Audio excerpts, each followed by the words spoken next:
Hi hello welcome to Indian knowledge university. ప్రభుత్వం 25,000 పోస్టులతోటి notification రాబోతుంది అంటూ ప్రకటించడం జరిగింది. సో దానికి సంబంధించి చాలామంది అయితే అడగడం జరుగుతుంది. సో అందులో ఏ నోటిఫికేషన్ వచ్చే అవకాశం ఉందంటూ వారైతే పేర్కొనడం జరుగుతుంది. సో దీనిపైన మనకున్న అవగాహన మేరకు కొంత అనాలిసిస్ పరంగా అయితే చూసుకుంటే పోలీస్ డిపార్ట్మెంట్ కానీ అదేవిధంగా డిఎస్సికి సంబంధించి అయితే దాదాపుగా 23,000 వరకు నోటిఫికేషన్ వచ్చే అవకాశం ఉంది. సో మనకు పోలీస్ కానిస్టేబుల్ ఎస్ఐకి సంబంధించి చూసుకుంటే 15,000 వరకు వేకెన్సీ కనపడుతుంది. డిఎస్సికి సంబంధించి చూసుకుంటే దాదాపుగా 6,000 పైచిలకు అంటూ మన గతంలోనే ప్రకటించడం జరిగింది. సో వాటికి అదనంగా మరొక 1,000-1,500 పోస్టు కలిసే అవకాశం ఉందంటూ మనకైతే కొంత ఇన్ఫర్మేషన్ రావడం జరిగింది. సో ఈ విధంగా చూసుకుంటే డిఎస్సికి సంబంధించి చూసుకుంటే ఒక 7,000 నుంచి 8,000 వరకు, కానిస్టేబుల్ ఎస్ఐకి సంబంధించి చూసుకుంటే ఒక 15,000 వరకు వచ్చే అవకాశం ఉంది.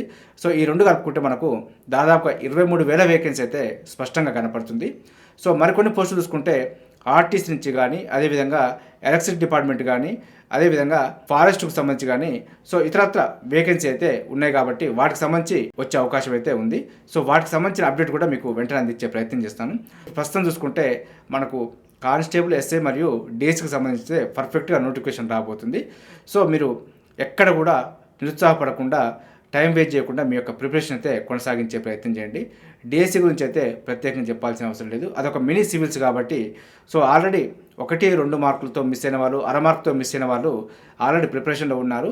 ఇదే ఉత్సాహం, ఇదే స్పిరిట్ తోటి ముందుకెళ్ళే ప్రయత్నం చేయండి. మీ కష్టం, మీ శ్రమకైతే ఈ డిఎస్సి తోటి పడే ప్రయత్నం చేయండి. సో ఎందుకంటే అన్ని జాబులు వేరు, డిఎస్సి జాబ్ వేరు కాబట్టి సో ఒక్కసారి కనుక డిఎస్సి సాధిస్తే మీరు సివిల్స్ సాధించిన దానికంటే ఎక్కువగానే భావించవచ్చు. అదేవిధంగా కానిస్టేబుల్ ఎస్ఐకి సంబంధించుకుంటే కూడా మీరు ఈవెంట్స్ కూడా ఇప్పటి నుంచే ప్రాక్టీస్ చేసే ప్రయత్నం చేయండి.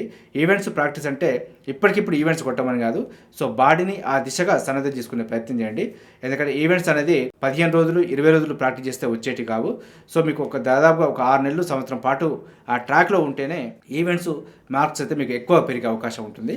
సో కొద్దిమందికి మ్యాథ్స్ ఎక్కువ చేయలేని అనుకునేవారు సో కొద్దిగా ఈవెంట్స్ సాధించగలుగుతారన్నప్పుడు ఇందులో మార్క్స్ పెంచుకునే ప్రయత్నం చేయండి. సో మీకు ఈవెంట్స్కు సంబంధించి రిటర్న్ టెస్ట్కు సంబంధించుకుంటే ఈవెంట్స్కు 50%, రిటర్న్ టెస్ట్కు 50% కేటాయించడం జరిగింది కాబట్టి సో మీరు రిటర్న్ టెస్ట్లో 1-2 మార్కులు తగ్గుతున్నాయి అనుకున్నప్పుడు ఈవెంట్స్లో పెంచుకునే ప్రయత్నం చేయండి. సో ఎవరికైతే ఈవెంట్స్ కొద్దిగా టఫ్, ఎక్కువ మార్కులు రావు అనుకున్నప్పుడు రిటర్న్ టెస్ట్ మీద ఫోకస్ చేసి ఎక్కువ స్కోర్ సాధించే ప్రయత్నం చేయండి. అదేవిధంగా ఈవెంట్స్ పోకుండా కాపాడుకునే ప్రయత్నం చేయండి. ఈవెంట్స్ క్వాలిఫై అయితే నాకు జాబ్ వస్తుంది అనుకునే వారు కూడా చాలామంది ఉంటారు. అలాంటప్పుడు మీరు ఇప్పటి నుంచే దానికి సంబంధించి సన్నద్ధం చేసే ప్రయత్నం చేయండి. మీ బాడీ ఆ ట్రాక్ అయితే కొంత అలవాటు పడే అవకాశం ఉంటుంది. సో మీకు ఈవెంట్స్ వచ్చినప్పుడు కొంత ఈజీగా సక్సెస్ అవ్వచ్చు. అదేవిధంగా ఈవెంట్స్ టైంలో కొంత ఎక్కువ ఫోకస్ చేయడంతో బాడీ అలసిపోయి మీ ప్రిపరేషన్ అయితే కొంత సన్నగిల్లే అవకాశం ఉంటుంది. సో కాబట్టి మీ యొక్క ప్రిపరేషన్ అనేది ఇప్పటి నుంచే చేస్తే ఈవెంట్స్కి మీకు ఈవెంట్స్ ప్రాక్టీస్ చేసేటప్పుడు కొంత చదువుకోవడానికైతే అట్మాస్ఫియర్ ఉంటుంది, బాడీ ఆ విధంగా అనుగుణంగా ఉంటుంది కాబట్టి సో మీరు స్కోర్ చేసుకోవడానికి అవకాశం ఉంటుంది. సో ఇలాంటి తరుణంలోనే మీరు గట్టి నిర్ణయం తీసుకొని ప్రిపరేషన్ కొనసాగించే ప్రయత్నం చేయండి. సో అందరూ చదువుతున్నప్పుడు చదివితే అందరికీ అవే మార్కులు వస్తాయి. ఎవరు దాని మీద స్పిరిట్గా లేనప్పుడు మీరు స్పిరిట్ తెచ్చుకొని దానికి సంబంధించి ప్రిపరేషన్ కొనసాగిస్తే 100% సక్సెస్ అయ్యే అవకాశం ఉంటుంది. సో ఇదే విధంగా మన ఛానల్ అయితే మీకు ఎప్పటికప్పుడు అప్డేట్ సమాచారం అందించే ప్రయత్నం చేస్తుంటాను. వీటితో పాటు ప్రతిరోజు మార్నింగ్ మన ఛానల్లో విద్య, ఉద్యోగ సమాచారం కూడా రావడం జరుగుతుంది. సో అక్కడ కూడా మీకు డైలీ అప్డేట్స్ అయితే అందించే ప్రయత్నం చేస్తున్నాను. అదేవిధంగా మన ఛానల్ చూస్తున్న వారు సబ్స్క్రైబ్ చేసుకొని ఫాలో అవుతూ ఉండండి. ఈ వీడియో నచ్చితే లైక్ చేయండి, షేర్ చేయండి, సబ్స్క్రైబ్ చేసుకోవడం మాత్రం మర్చిపోద్దు. Have a nice day.